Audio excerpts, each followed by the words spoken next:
I just finished giving a talk on forgiveness. Big room, great audience, real applause. I walked out into the foyer, and standing there was a man I immediately recognized, John. I hadn't seen John in 20 years. The last time I had seen him was in high school. My freshman year, he was the loudest of the guys, mocking me for nearly drowning in the ocean and getting picked up by a sailboat. Their nickname for me in the hallways was the boat hiker. Eventually, the coach asked me to resign, and I did. I'm Leonardo Ramil. We are 5 Tuesdays from the release of Your Perfectly Whole, You Just Forgot. Today, we talk about the chapter, Day 10 of the book, called True Forgiveness. The mantra is, through forgiveness, you receive every gift God promises you. If you've ever been told to forgive somebody and felt like the person telling you didn't understand the magnitude of what was actually done to you, this video will help you process and give you some closure and peace. Back to the foyer. I'm walking out, glowing from a talk on forgiveness, and there's John. 20 years older, time has not aged him. To my ego's disappointment, he looked great. Every part of me wanted to disappear. Find another door. I'm whisked back to being 15 years old and me dreading the swim team hallway. I literally prayed under my breath, surely God, you are not asking me to practice what I just preached. Please, no.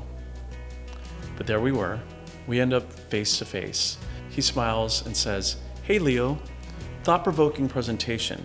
Definitely a different approach to life. It got me thinking." And here's what my ego heard. Got me thinking? That's it? No apology? Everyone else applauded me. He owes me an apology for making my life miserable. What actually came out of my mouth, by the grace of every word I had just preached, was, "Hey John, it's been a long time. Thanks for listening. I hope someday I get to make you think again." We hugged, we said goodbye, and then he left. I want to be honest with you about what did and didn't happen in that hug. He didn't apologize. I didn't get the moment that 15-year-old inside in me wanted. Nothing got returned to me. And the work, the actual work of the book, was done anyways. So what actually happened in that foyer? Because on paper, nothing did. He didn't apologize. I didn't get my speech. And yet something in me genuinely let go. And I want to be precise about what it was, because this is the whole engine of Day 10. For 20 years, I had been holding a single version of John in my head. Frozen, 15 years old, just like me, cruel, standing in a swim team hallway, and that frozen John was the one editing my afternoons, deciding which doors I walked through, which rooms I avoided. Standing in that foyer, I realized I had a choice. A choice I had never realized was mine to make. It was this: to keep insisting on the frozen version of John, or actually see the man in front of me who was older, a little awkward, reaching out in the only language he had. That is what the book means by forgiveness. It is not deciding that what happened was acceptable. It is refusing to keep a person frozen at their worst moment. It is choosing to remember who they actually are underneath the thing they did, even when their behavior is practically begging you to forget. And here's the part that genuinely surprised me. The person that choice set free wasn't John. It was me. The grudge I thought I had been holding against him all those years was really a leash I had tied to my own ankle. The moment I stopped requiring him to stay the villain, I got 20 years of my foyers back. I have to say this part because it's where most forgiveness teachings go wrong.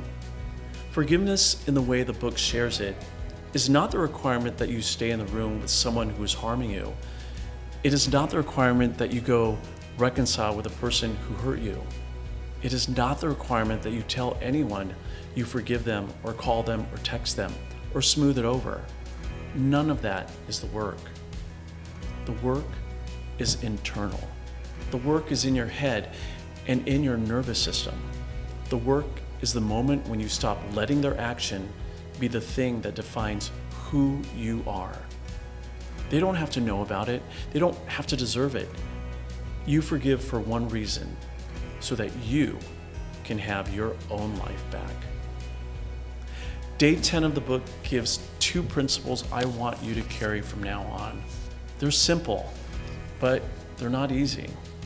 Principle 1, nothing eternally yours can ever be lost. It can only be forgotten.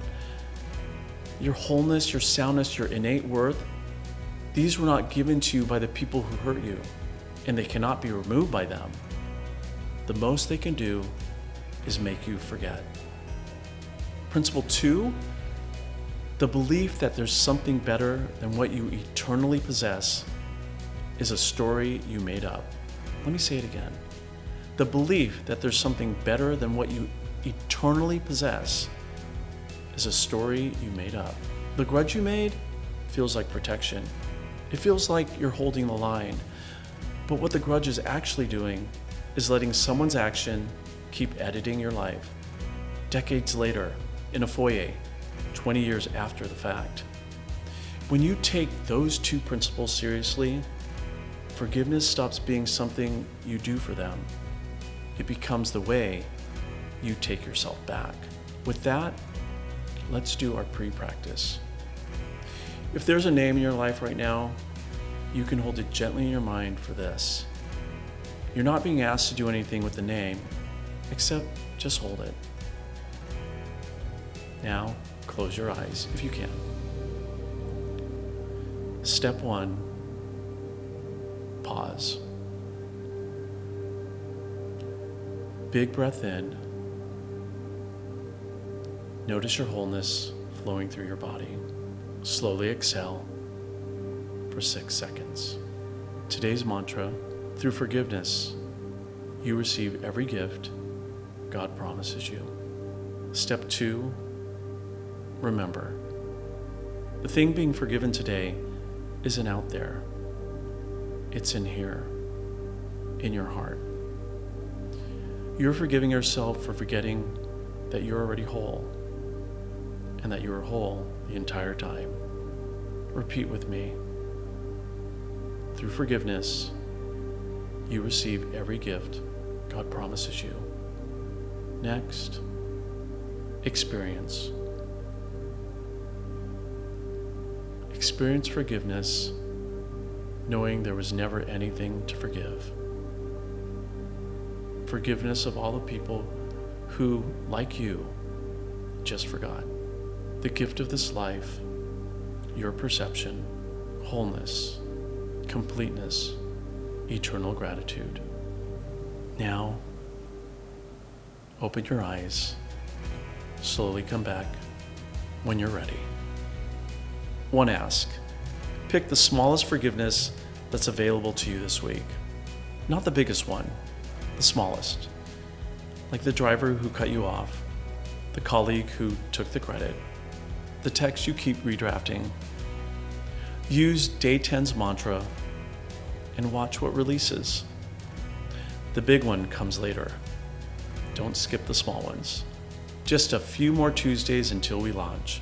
The book and the journal study guide are open at perfectlywholebook.com. If today landed for you, press the like button and send this video to the person you keep almost forwarding things to and then deleting. They'll know what to do with it.